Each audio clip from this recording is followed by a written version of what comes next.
This is how we fucking party.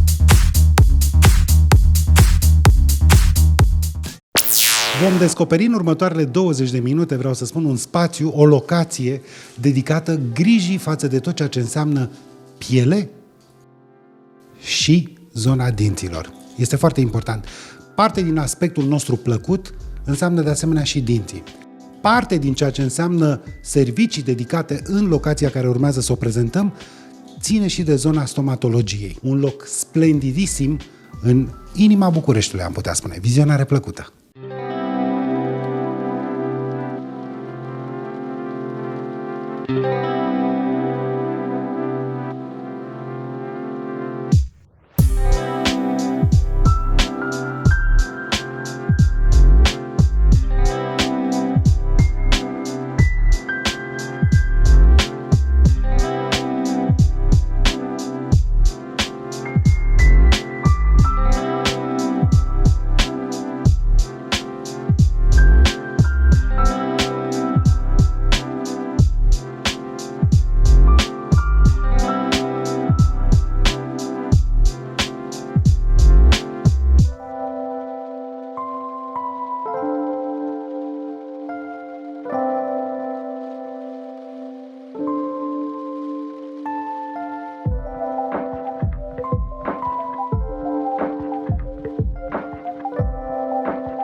Înainte de toate să facem cunoștință, că așa se cade. La program și bunele maniere, așa spun, să facem cunoștință. Cu cine stăm oare de vorbă? Cristina Nisipașu, sunt medic dermatolog. Cristina și? Cosmin Nisipașu, eu sunt medic primar stomatolog, da? Hai să-i lămurim pe cei care se uită la noi. Nuve, unde se află ca și clinică? E chiar în centru, e la 3 minute de Piața Victoriei, Bulevardul Ion Mihalache, Piața 1 Mai, Ambasada Rusiei, Bulevardul Chiselev. Mai bine să ne Ambasada Canadei decât a Rusiei, dar în fine.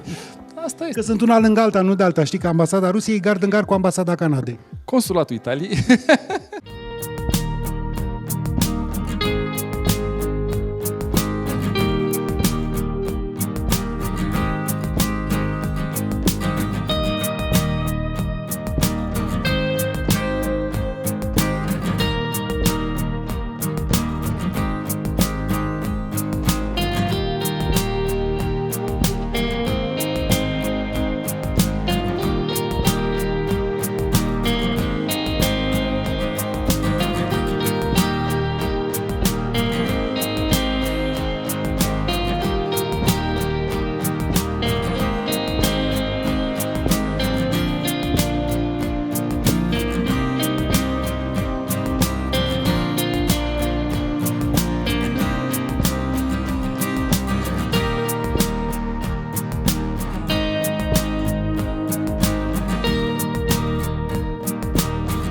Cristina, de cât timp Nuve aici, pe Ion Mihalache, ce număr?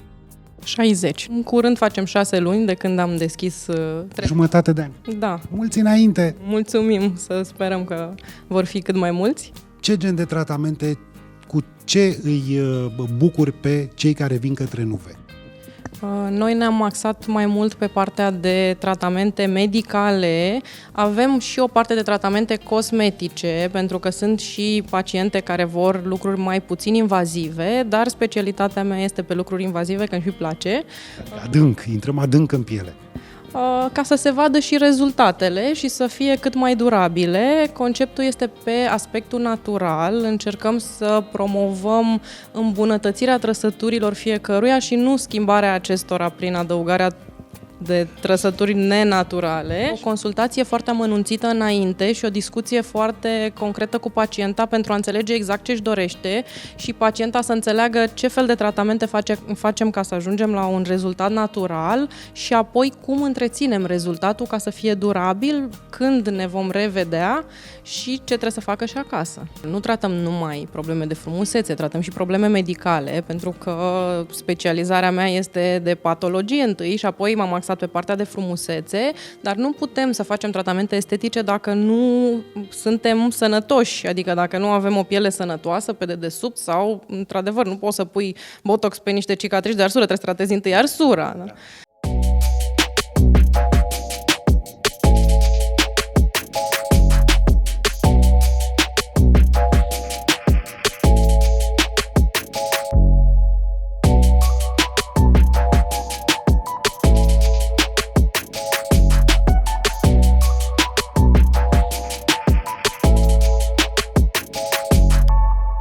Care e cea mai des întâlnită boala pielii pe care, să zicem, sau cu care te întâlnești constant în momentul în care vin clienți către tine? O afecțiune a pielii, care ar fi? De departe, acnea. Acnea. Da. Și cum se tratează? Sunt foarte multe tratamente și sunt complexe, depinde și de stadiul acnei, depinde și de pacientă, ce boli mai are, ce tratamente este dispusă să facă, pentru că, evident, trebuie să ne consultăm și cu pacientul și apoi împreună să ajungem la un plan de tratament pe care să-l poată să-l respecte. Niciodată nu lăsați pe pacient să decidă vis-a-vis de ce gen de tratament și-ar dori el. Ba da, medicul îi prezintă posibilitățile, opțiunile și șansele de a se vindeca la diversele tipuri de tratamente și pacientul alege întotdeauna ce e dispus să facă. Ce gen de servicii, din punctul acesta de vedere, la NUVE, din punct de vedere stomatologic, oferim? Noi acoperim, prin echipa pe care o avem, acoperim toată gama de servicii stomatologice. Eu, în mod special, sunt medic primar pe chirurgie dentoalveolară, prin urmare... Implant de os, alea. Adițiosoase, implanturi, aceasta este specialitatea mea pe care o fac și îmi place foarte mult. Bineînțeles, acopăr prin echipă și restul de servicii, dar... Fiind la început, mie îmi place, prima mea dragoste, chirurgia. Deci... Tai la os. Nu neapărat.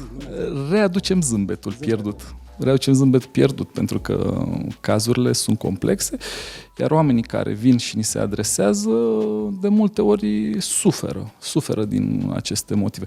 Pentru că îți afectează viața personală, viața socială, îți afectează munca, îți afectează totul.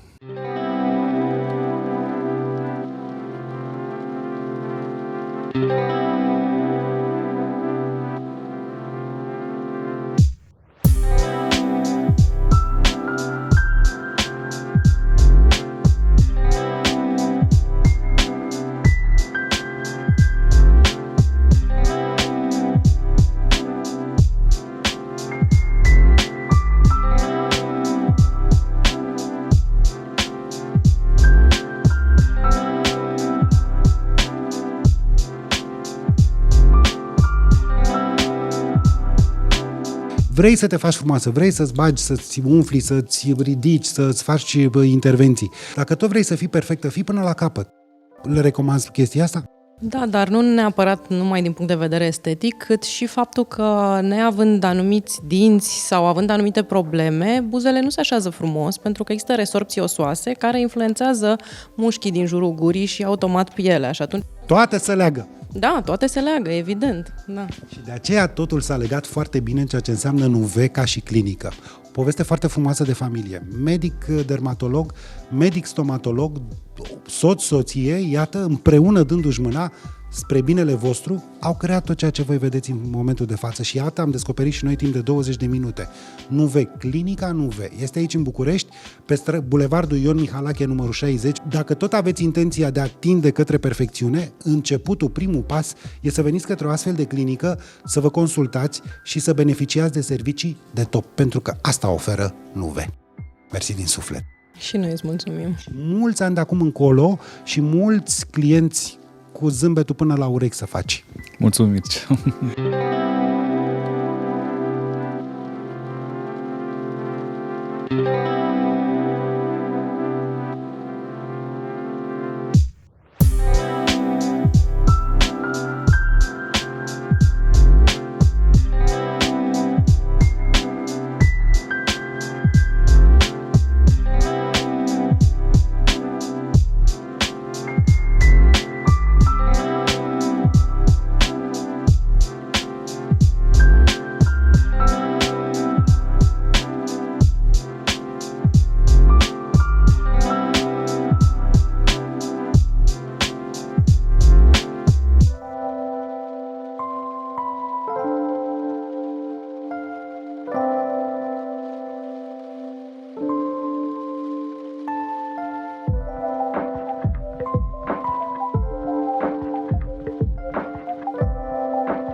This is how we fucking party.